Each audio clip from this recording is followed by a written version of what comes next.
Chapter 1. Jason's Future. Jason, did you hear me? Are you working? Jason's mom heard nothing from his room. She decided to go and see what was happening. She stood outside the door of his bedroom for a minute, and then she walked in. Jason was sitting on the floor and looking at some photos. "What are you doing, Jason?" she asked. Jason turned off his music and looked up. "Do you remember this?" He gave her a photo. "It's me when I was 5, and Maria. She was really pretty. Well, she still is. It was my birthday party, wasn't it?" "Yes, I think so," his mom said. "It was the last birthday before Dad left," Jason said. "I remember it very well." "The party or the day Dad left?" asked his mom.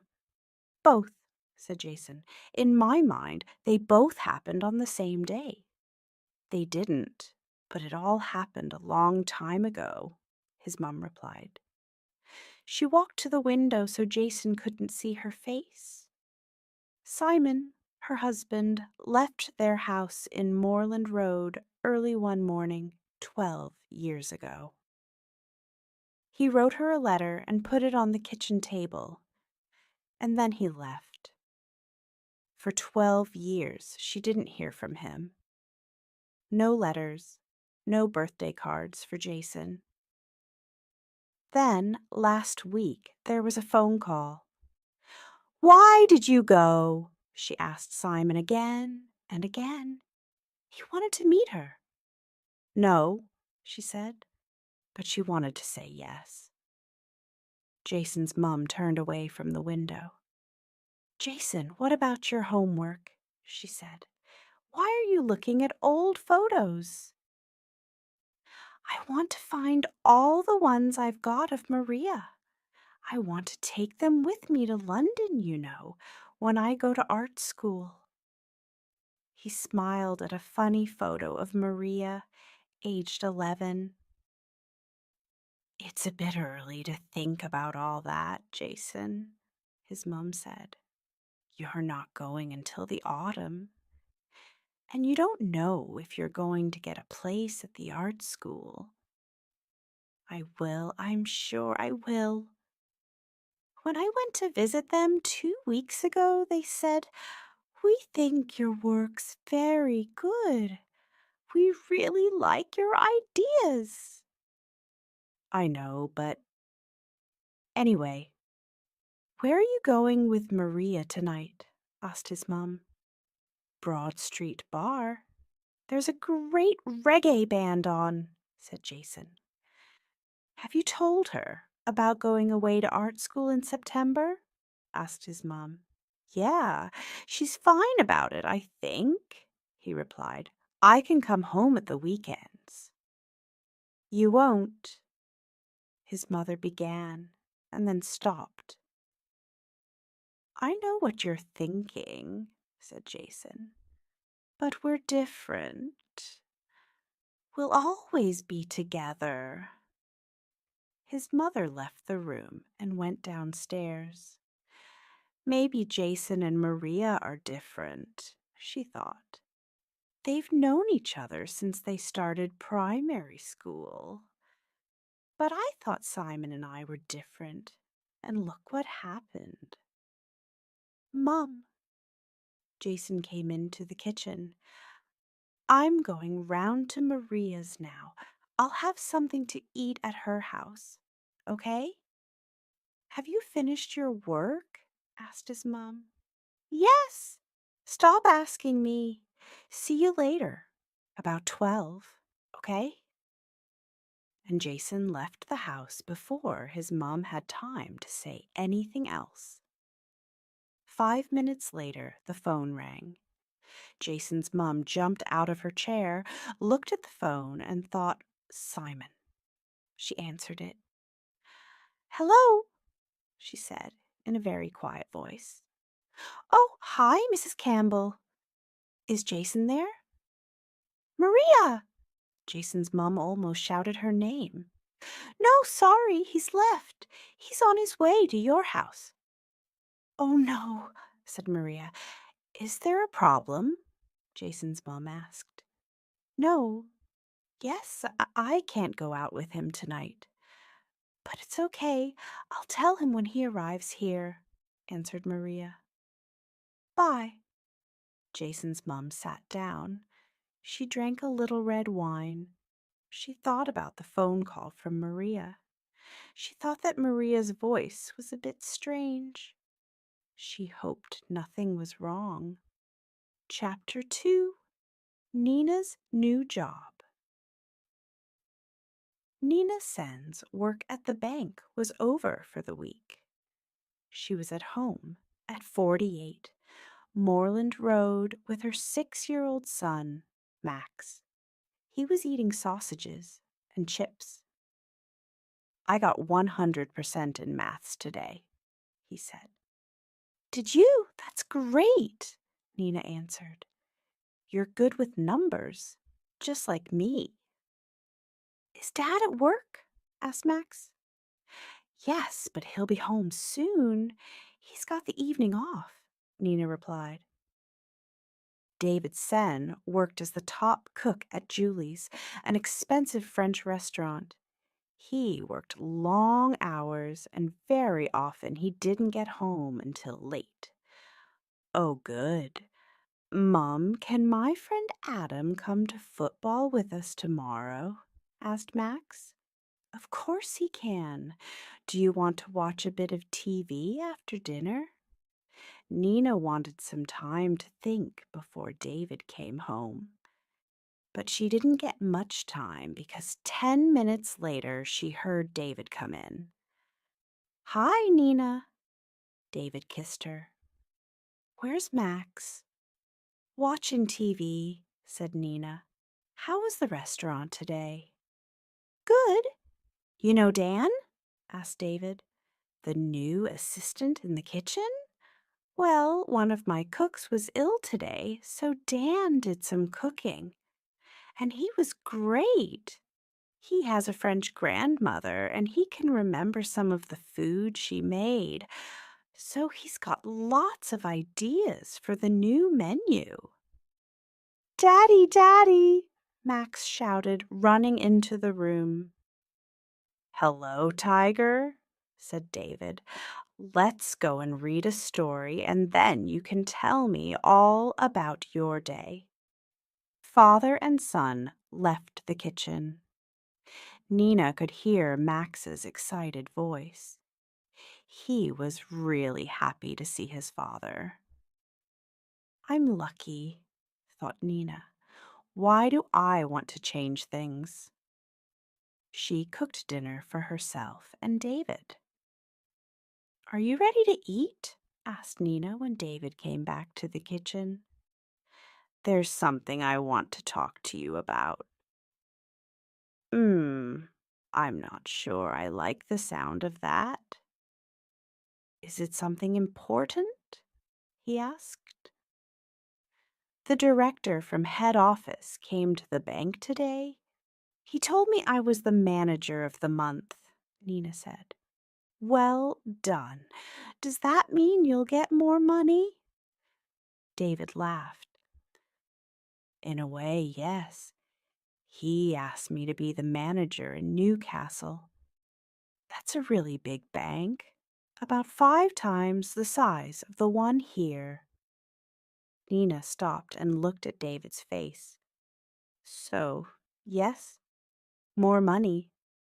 Ah, was David's only answer. Then, a few seconds later, and what did you say?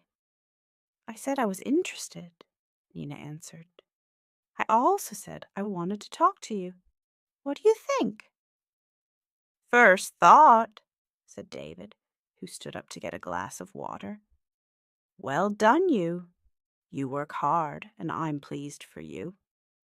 Second thought, what about my job? Third thought, Newcastle is so far away from here. I thought all that, too, said Nina. She went across the kitchen and stood with her arms around David. And what about Max? He loves his school and his friends. And there's my mum and dad to think about, continued David. I know they live in Exeter, but it's only 100 kilometers from Bath, and we see them quite often. They could come with us. I'm sure they'll be happy in Newcastle. Your mum was born near there, wasn't she? Nina was trying to think of some more good reasons. She really wanted this new job. Yes, but they have all their friends around them now, and they love living in Exeter, David answered. It's a big thing to move at their age. Forget them for a minute. What about you? Asked Nina. Well, you know I love working at Julie's, David replied. We've got a good name since that newspaper wrote about us. It's an exciting time, and I don't really want to leave. Of course, I'm sorry the restaurant isn't mine, but we haven't got the money to buy it, so I really want to say yes, David, Nina said. I think this is just the beginning. Maybe I could become manager for a big area in a few years, and after that, well, who knows? Then we could buy 2 restaurants and slow down, said David with a smile. We haven't decided yet. When does the job start? In 3 months, replied Nina. David, we're still young. It could be exciting to start again in a new city. True, replied David slowly. When do you have to give the bank an answer? Well, they want me to decide by the beginning of next week, Nina said. Say yes, then, said David quickly. What? Nina looked at David. She couldn't believe it. Well, we can't buy Julie's. That's what I'd really like, David answered. But I can get another job in a good restaurant in Newcastle. And your work is important. I know you love it.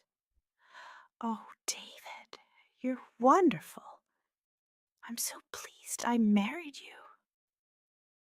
Nina laughed. I'm going to write to head office and tell them before you change your mind. David pulled Nina close and kissed her. I hope we've done the right thing, he said. Anyway, now I'm going to have a long hot bath and think about it. And then I must phone Mom and Dad. I haven't spoken to them all week. Don't tell them yet about Newcastle, said Nina. Let's keep it to ourselves for the weekend. Nina sat at the table and wrote. Then she walked down Moorland Road with her letter and put it in the postbox on the corner. She heard a soft plop sound as it fell onto the other letters in the box. We've decided what to do, and nothing can change that now, she thought. Chapter 3. Dinner at Maggie's Maggie was sitting on the sofa. She had a photo in her hand. She was thinking about her holiday in Chile last month. She and her friend Belen went to Chile for 3 weeks, walking in the Andes Mountains. It was a wonderful time. Well, actually, I don't think the holiday was as wonderful for Belen as it was for me, Maggie thought. She looked at the photo and saw a happy group of young people. They looked happy because the day's walking was finished. They were also happy because that was the day they saw the beautiful bird, a condor, the famous bird of the Andes, flew high above them in the sky that day and stayed with them for hours. Maggie was sad to see it fly away at the end of the day. It was a very important bird for the Inca people, you know, said Xavier, their group leader. On lots of old Inca buildings, you can see an unusual cross. It's unusual because it has 3 levels, like this. And Xavier drew the cross on the ground. He continued, for the Incas, each level was a different world. The lower world, this world, and the higher world. And there was an animal for each world. The higher world had the condor. So, you see, these birds were very special, very important for the Inca people. The group were interested in Xavier's stories. Belen was more interested in Xavier. From day one, Maggie knew that Belen liked Xavier. Well, he was great looking and friendly with everyone. Balin talked to Maggie a lot about Xavier, what he said to her, how she felt. This is exactly what she was like when we were at school together, thought Maggie. I hope I don't have to listen to this all holiday. At the end of the first week, Maggie went for a walk after dinner without the others. She didn't go far. She just wanted to be quiet and on her own with the stars in the dark sky. She stood looking up, and then she knew that someone was behind her. She turned around and saw Xavier. Are you okay, Maggie? He asked. Fine, she replied. It's beautiful here, isn't it? I love the mountains. It's so different from where I come from. I was born near here, so I love it too, Xavier said. They sat and talked for a long time.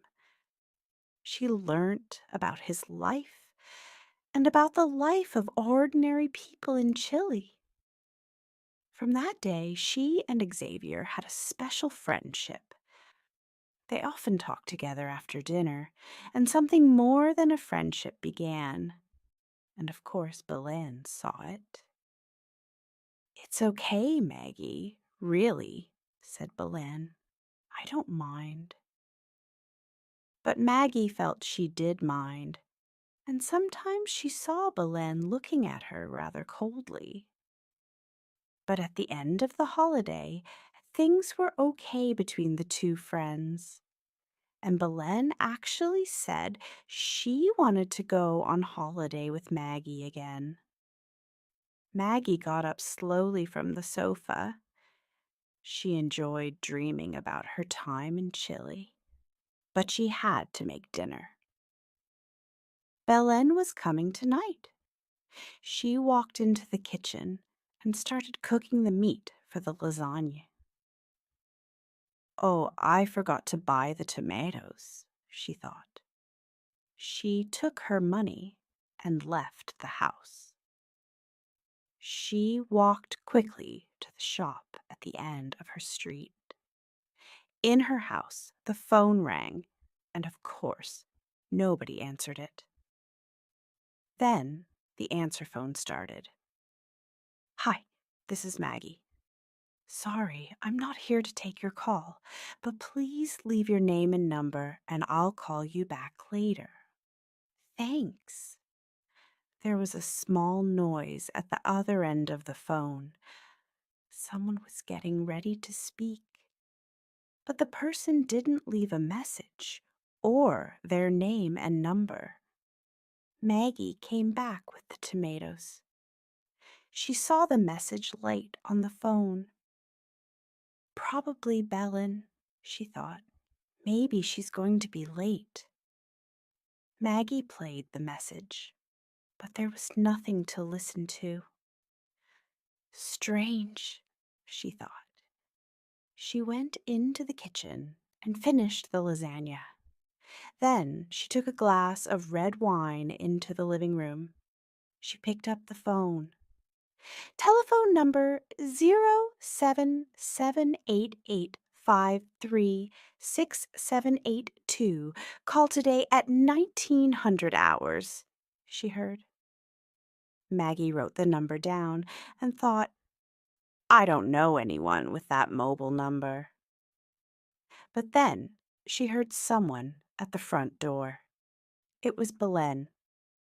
Hi, Maggie, said Belen and gave her a kiss. Something smells good. They walked into the living room, and Maggie gave Belen a glass of wine. It's good to see you, said Maggie. You look great. I love your hair. Thanks. And how's the lovely Xavier? Asked Belen. Have you heard from him? Yeah, I have, said Maggie. I got an email last week. He was in an internet cafe in Santiago. Great. I thought it was just a holiday romance. But I'm really pleased for you. No, really, I am, said Belen quickly when she saw Maggie looking carefully at her. He says he's coming to England very soon. Maybe next week, said Maggie. Really? So soon? It must be love, said Belen with a smile. Well, I don't know about that. Maggie laughed. He doesn't say anything about love, just that he's coming and that he's written me a letter to tell me everything. Everything about what? Belen asked. I don't know. It's a bit of a strange email. Look, you can read it. Maggie gave the email to Belen. She read, Hi, Condor Girl. I'm coming to England very soon. I need to get away from Chile for a bit. Have written to tell you everything. Can't say much now. Looking forward to seeing you a lot. Love, Xavier, Chapter 4. Sam has money problems. Sam arrived at his house, number 56. The lights were on in every room, and he could see his 16-year-old daughter, Emma, sitting at her computer in her bedroom. Sam went inside the house and put his bag down. Wonderful, he thought. No more work until Monday. Sam worked for the town's newspaper, the Bath Chronicle. He was a reporter, but not a very important one. He quite liked his job, but he didn't get a lot of money for it. When he started work at the newspaper 20 years ago, he had big ideas. He wanted to work there for a few years and then moved to London to work for one of the big newspapers. But time moved on, and he didn't. Sam still wrote about the ordinary lives of people in Bath, and sometimes a big story. Then all the people on the paper had to work together, and it felt good again. For a short time. Hannah, where are you? Called Sam. Upstairs with Alicia, a voice replied. Sam went upstairs and found his wife, Hannah, in the bathroom. 2-year-old Alicia was playing in the bath with about 10 yellow plastic ducks. Hello, my favorite 2 girls, said Sam, and kissed them both. I heard that, Dad, called Emma from her bedroom. What about me? I thought I was your favorite. That was yesterday, when you made me a cup of tea, said Sam, and walked into his older daughter's room. Emma was looking at something on the internet. "I'm trying to find something about Chile for my geography teacher," said Emma, and turned to give her father a kiss. "Go and ask Maggie. She's just come back from Chile," replied her father. "No, it's okay. I'll find it on the internet. It's quicker. Anyway, she probably doesn't know much about the Mapuche Indians." "Dad, you know I really like geography, don't you?" asked Emma. "Yes," replied her father. "Well, our teacher wants to take us to Norway after school finishes in the summer. She told us about it today. It sounds wonderful. Can I go?" Emma looked at her father. He could see how excited she was. "It'll be expensive, won't it?" asked Sam. "I'm not sure," replied Emma, but she knew it wasn't cheap. "There's the money I got for my birthday. We can use that." "Yes, but that's not enough for a holiday to Norway. I'll talk to your mum about it," said Sam, and he left the room, again thinking about money. Sam went into his other daughter's bedroom. Hannah was sitting on the bed. Alicia was nearly asleep, so Sam kissed her good night. "How much does Emma need for Norway?" he asked Hannah as they walked downstairs. "A lot. About 700 pounds, I think. And she has to tell her teacher on Monday if she's going," replied Hannah. "She really wants to, Sam." "I know. I'll try to find the money from somewhere." Sam walked into the back garden for a cigarette.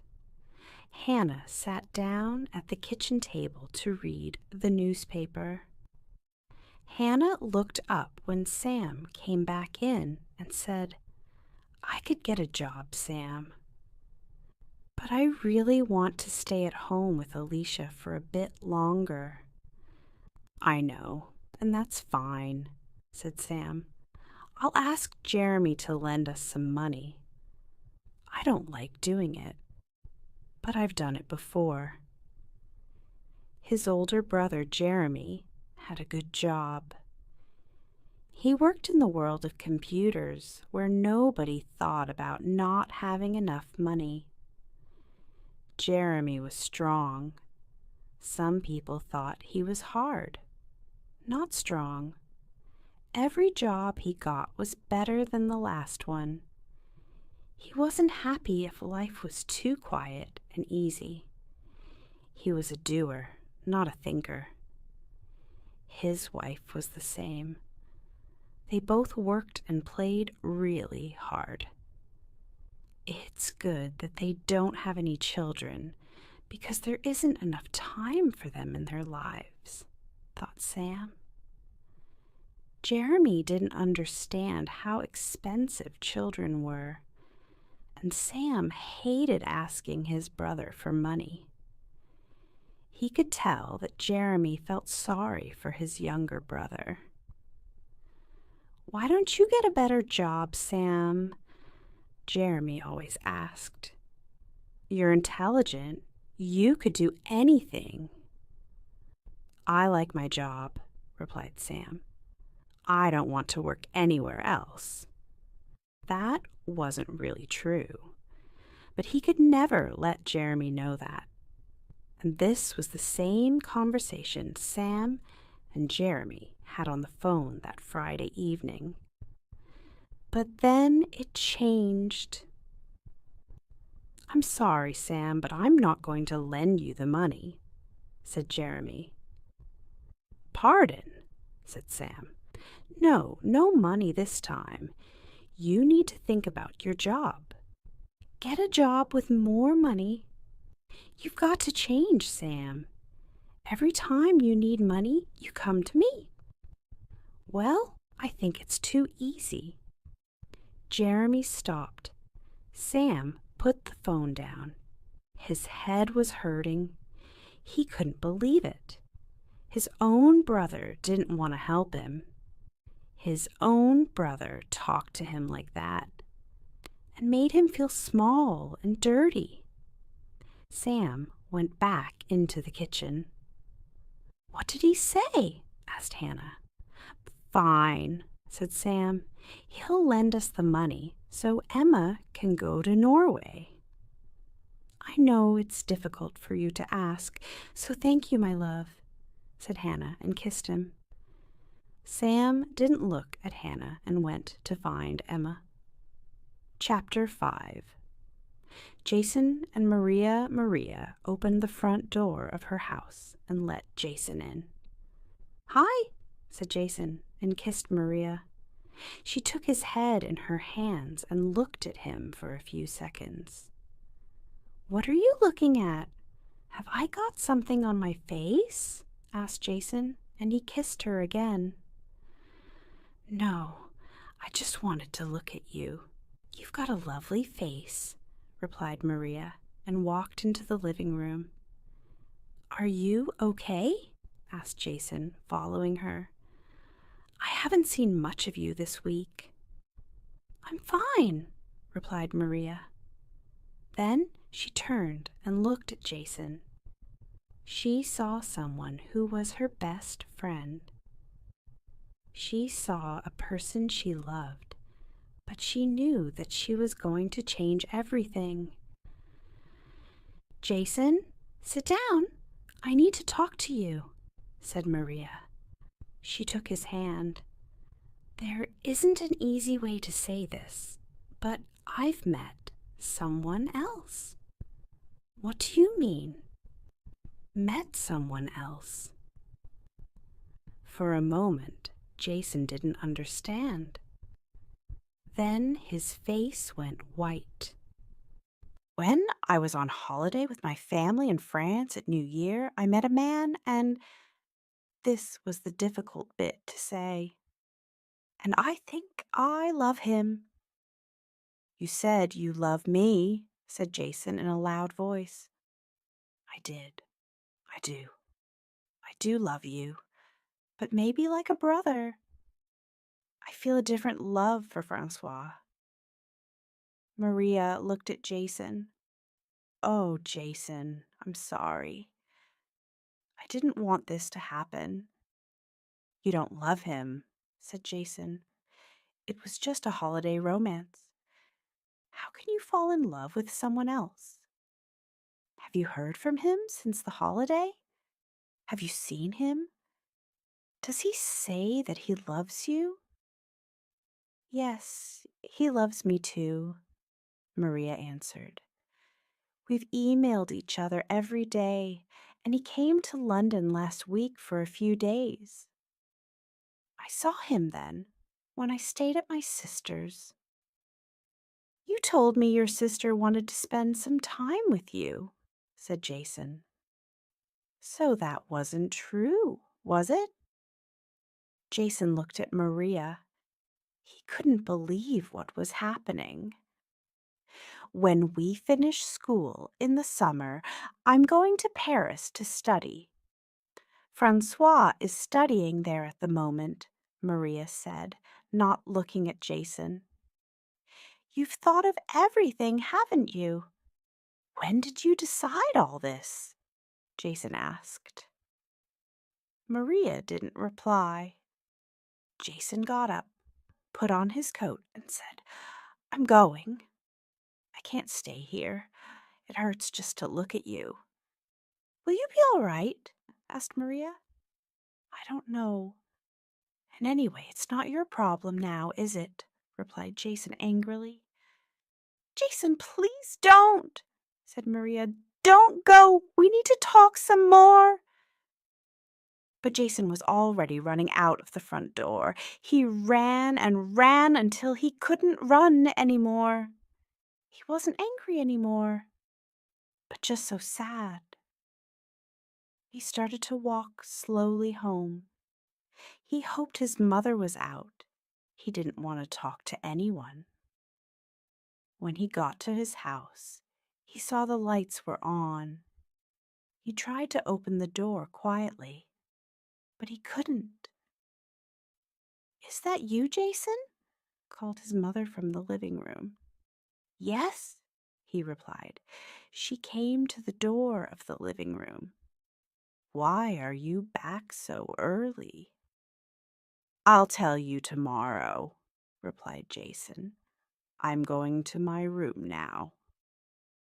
"Please, can you come into the living room for a moment?"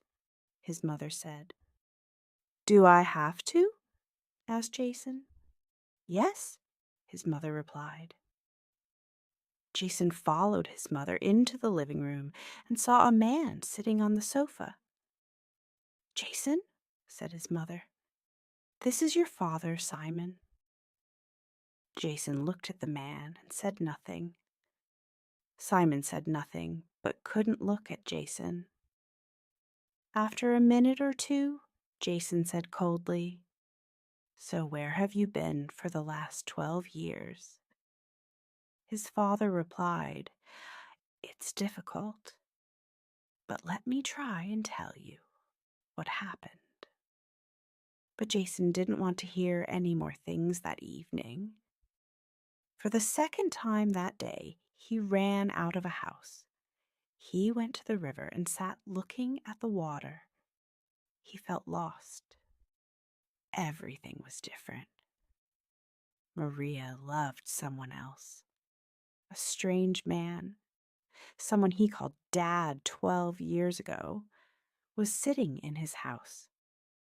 Jason felt he was going mad. The weather was cold and it was raining, but he just sat looking at the river. For a moment he thought about jumping into the water and letting it take him away. Who will be sorry? Nobody, he thought. But deep inside, he didn't really believe that. He put his hand into his pocket and found some cigarettes. He lit one, stood up, and turned away from the river. For hours, he walked the streets of Bath. The rain was still falling, and he was wet through. At about 3 o'clock in the morning, he was outside the city's mail depot. There was a lot happening. Big vans were arriving with bags of letters. Jason was happy to stand outside the gate and watch the bags going into the building. He stopped thinking about his problems for a bit, and time passed. One of the men shouted to him, "Hey, mate, you all right? Want a job or something?" Jason didn't answer. A voice called out from inside the building, "Harry, tea's ready. Leave those bags and come and get it." The big gate opened to let the next van in, and Jason just followed. The man at the gate didn't see him behind the van. He was too busy reading his newspaper. The driver got out of the van and went inside. Then there was nobody but Jason. He wanted to get out of the rain, so he got into the van and sat down between the bags of letters.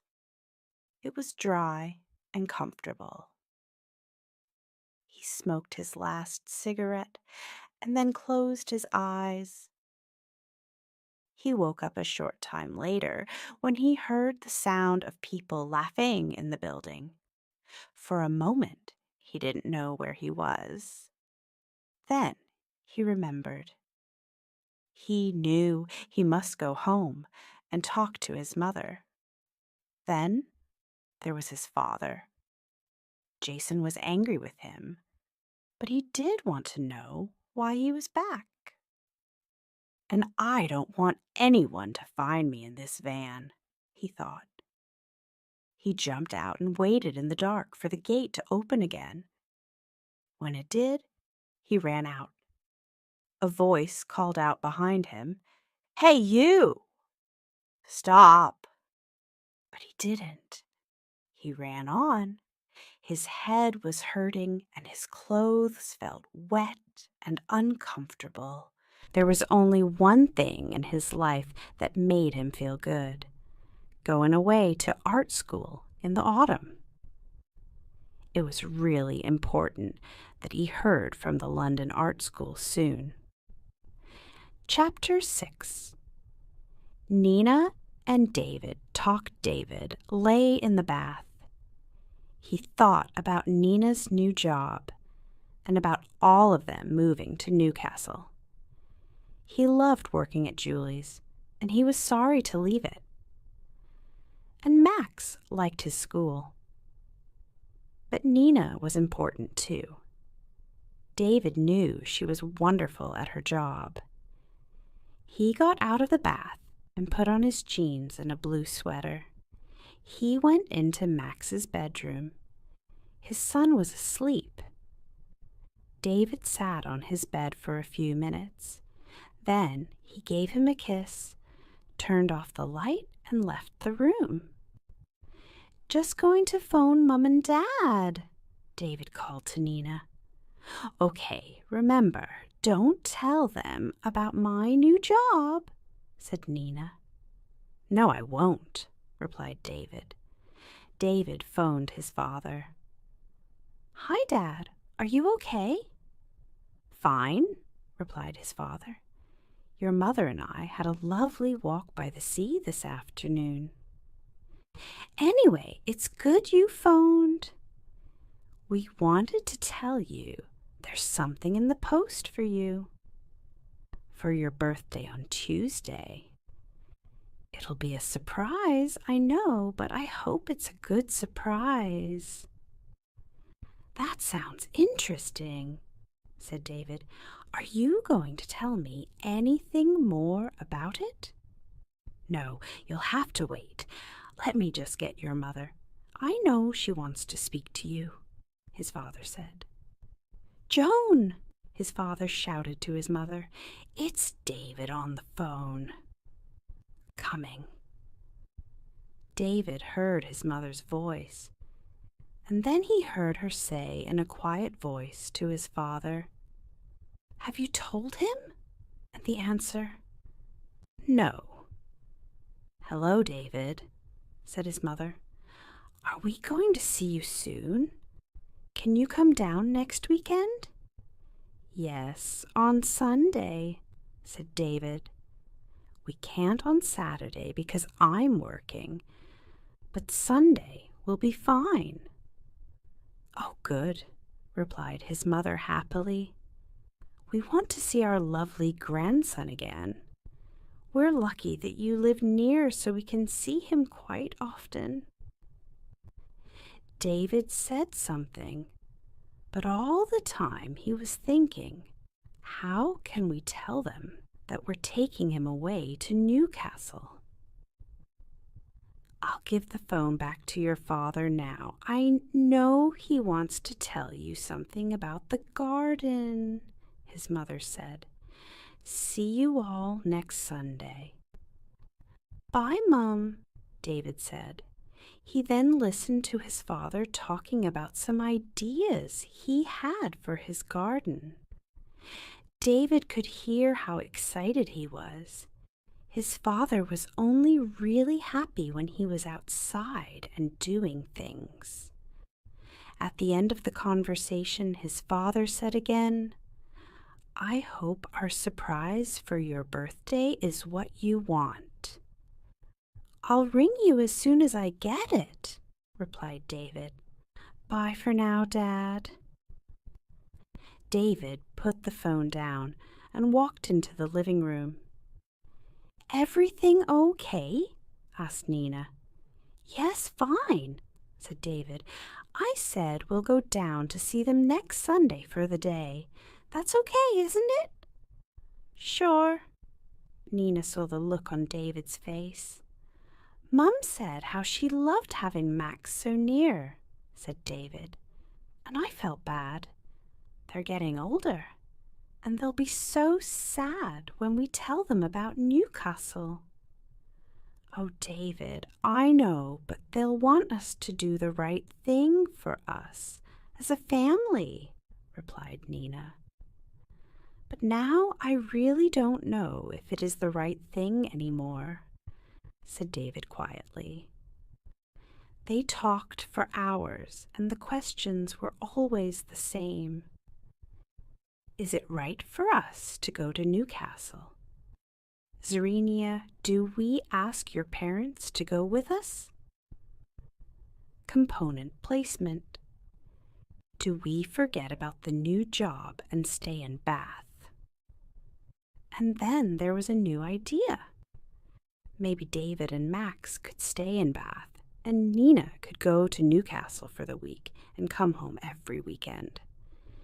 But how could David look after Max and work in the restaurant? In the end, they agreed. It was the same as their earlier decision. Newcastle in June for all the family. It'll be okay, won't it? Asked Nina. I hope so, love, replied David. I really hope so. Chapter 7.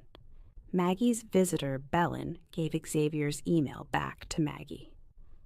That's very strange, she said. Maybe he's done something wrong. Perhaps the police are after him or something.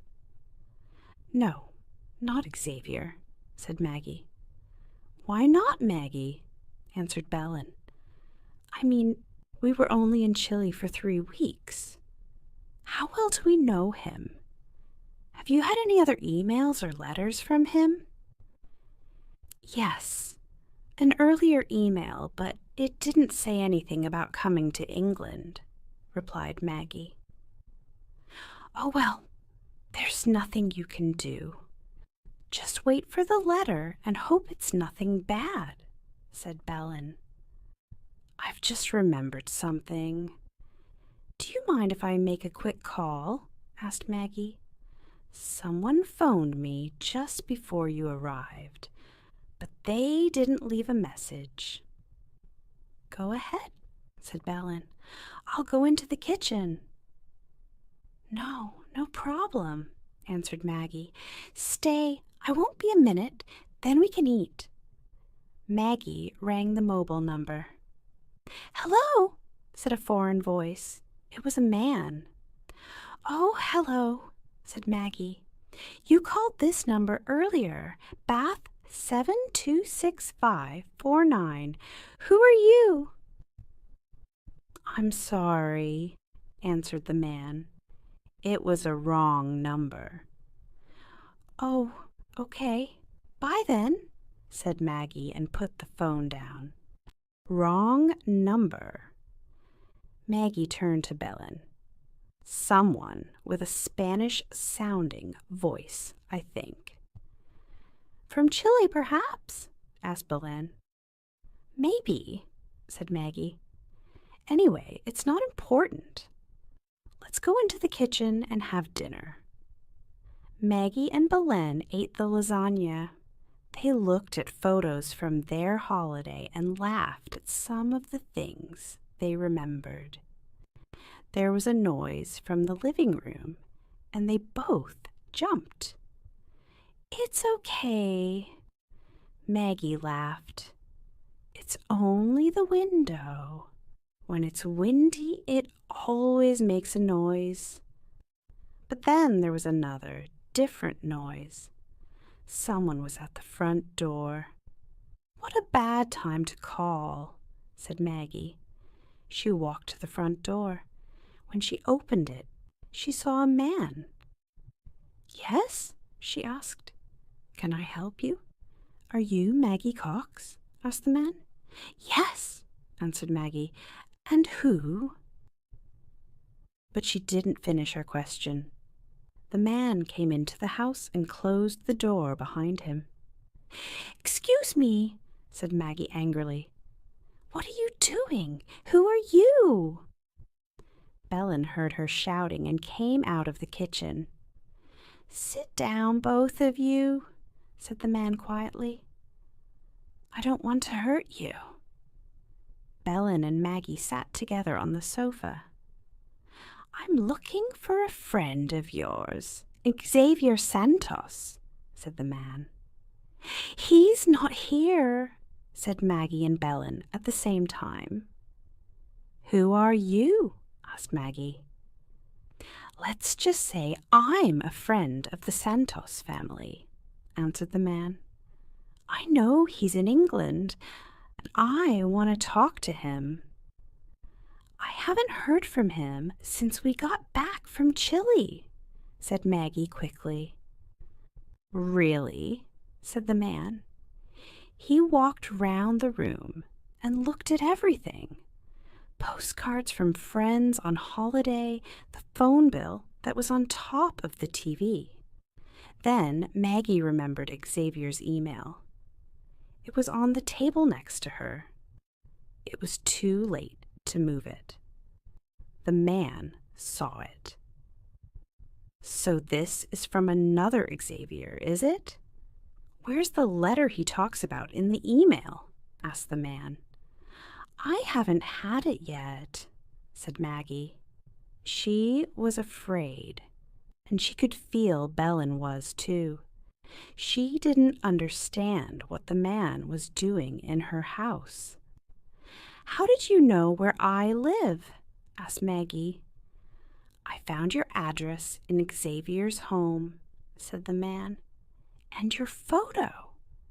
Did you have a good time in my country, Maggie?" Maggie didn't answer the question. She asked, but half of her didn't want to know, "Why are you looking for Xavier?" "He's got something that I want," said the man, "but maybe he gave it to you to bring back to England."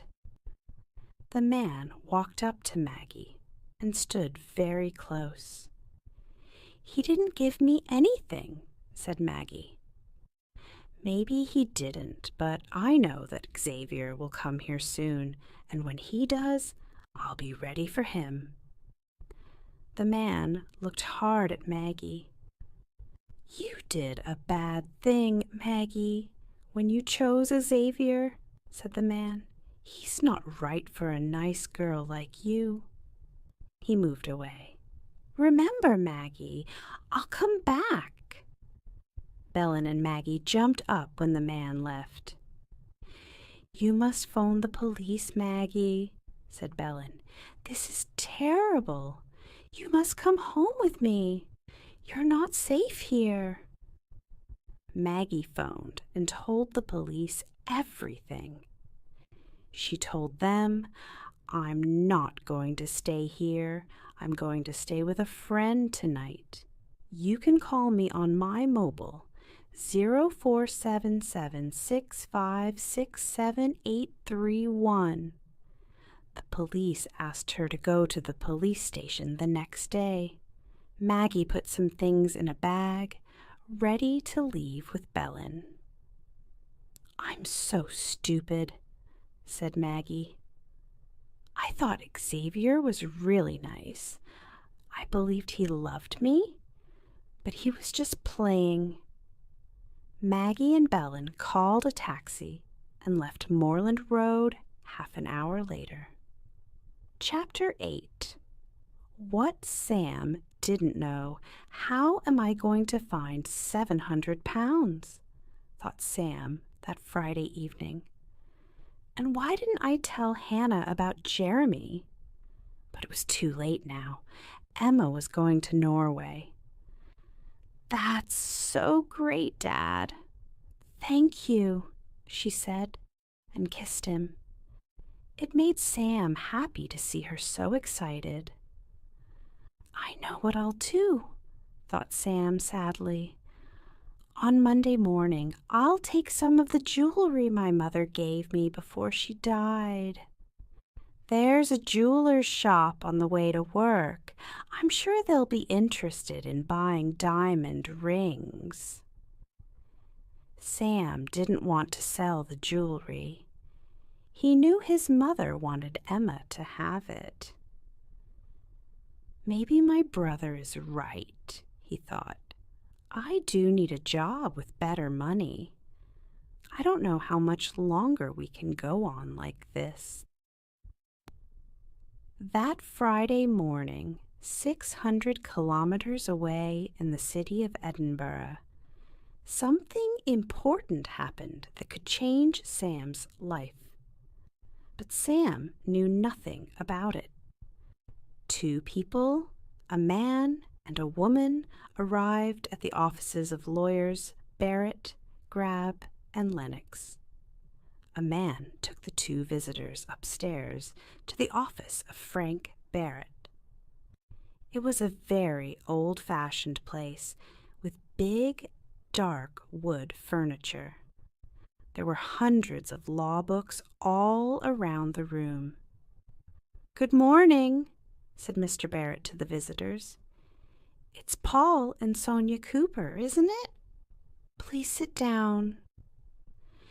"Thank you," said Sonia, and sat down next to her brother, Paul.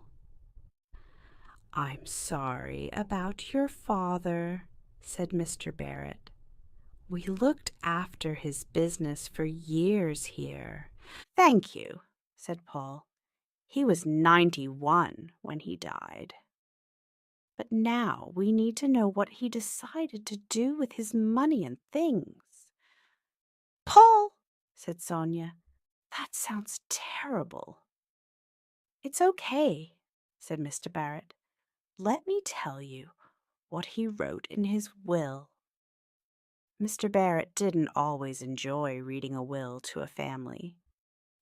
Sometimes there were surprises in it that they didn't like.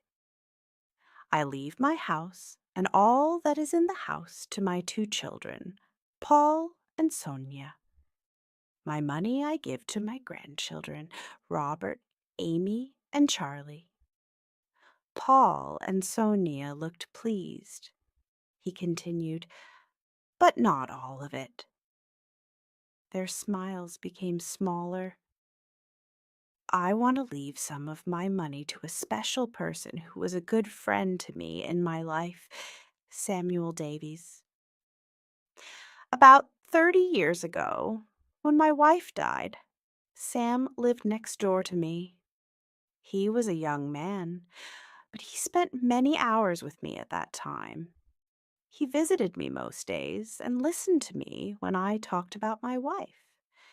He was a true friend. I have never forgotten how kind he was. I want to say thank you to him and to give him £50,000. A few minutes later, Mr. Barrett finished reading, and the office was quiet. Then Paul Cooper said, "Samuel Davies is a lucky man.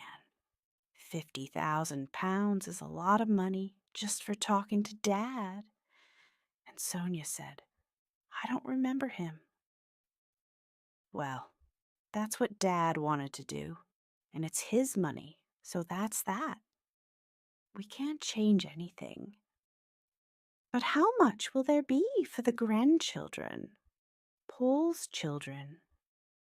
"I'm not sure yet. We'll have to wait and see," said Mr. Barrett. "We have to let Samuel Davies know. It could take quite a long time. You know, the address your father gave us could be wrong now, but I'll write to you as soon as I know." "But if you don't find him, what happens to the money?" asked Sonia. "Oh, I'm sure we'll find him. It could take months, but we usually find people in the end," replied Mr. Barrett. Paul and Sonia left the lawyer's office quietly. Mr. Barrett gave some papers to his secretary, and she wrote a letter to Samuel Davies. At lunchtime, she took the letter to the post office.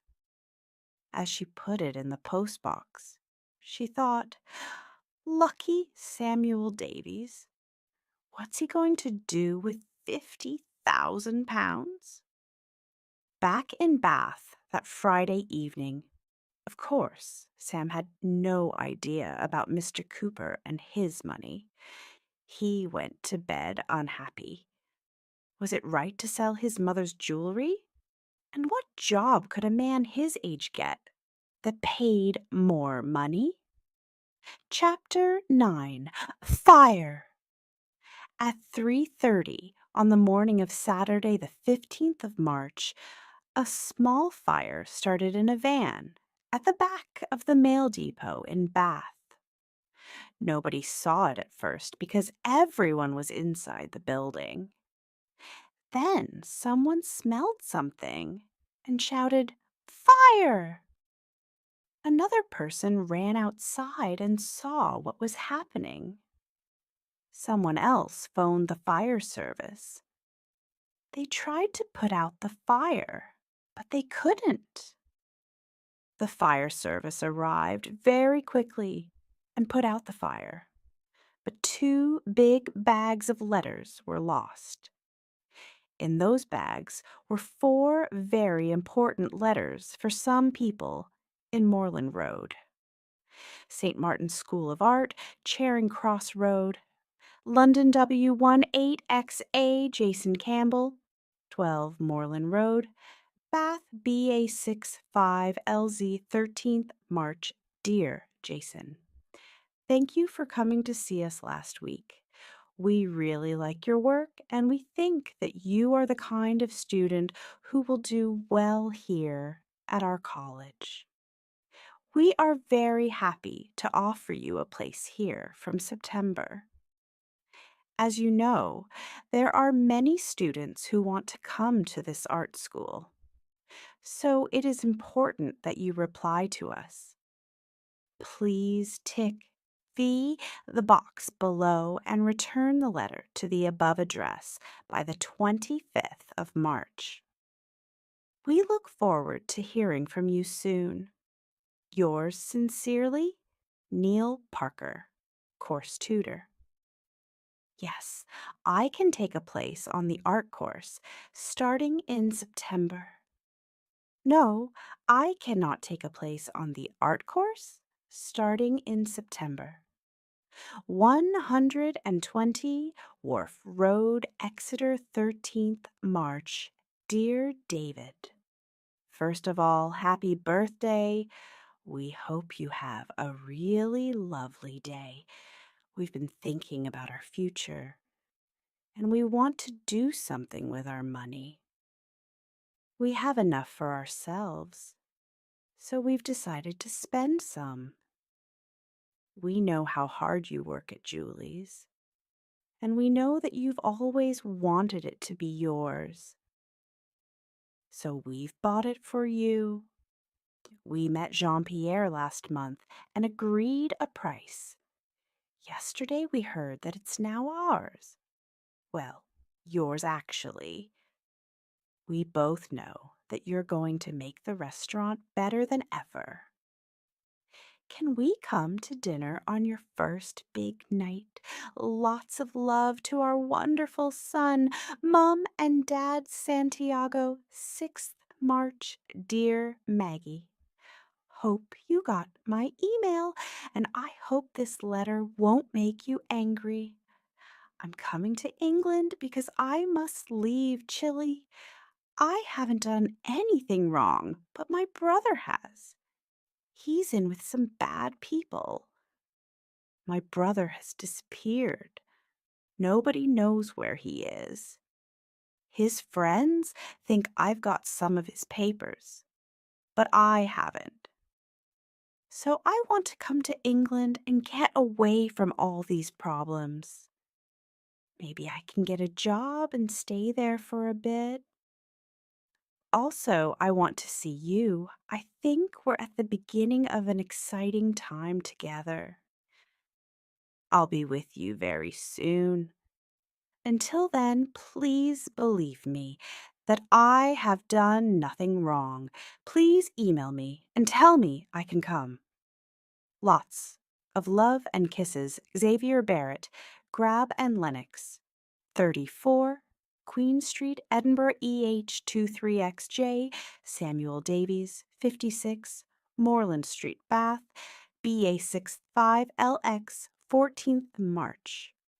Dear Mr. Davies, we are writing about Mr. Thomas Cooper, who has sadly died. Mr. Cooper has remembered you in his will, and we would be grateful if you could write to this office as soon as possible. Yours, sincerely, Frank Barrett. Conclusion. And what happened to Jason, David, and Nina, Maggie, and the Davies family? Jason went away for 2 weeks to stay with his grandmother. She looked after him, and he began to feel better about himself. When he got back to Bath, he was sad that there was still no letter from the art school in London. He phoned the school, but it was too late. The school said he could have a place the next year. For a year, Jason stayed in Bath and did lots of different jobs. Simon, his father, came to the house sometimes, and Jason began, slowly and carefully, to get to know him. Nina's letter to the head office of the bank arrived safely.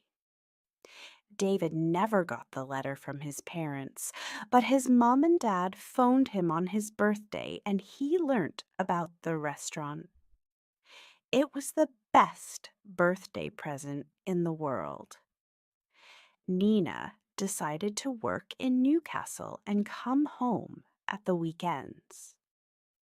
They were lucky because David's niece came to study at Bath University. She stayed with them and looked after Max. But it wasn't easy for the family. David wanted Nina to come home and work with him in the restaurant. But she stayed at the bank in Newcastle for 18 months. Then she took the job of area manager in Bristol, a city 25 kilometers from Bath. Maggie never heard from the Chilean visitor again.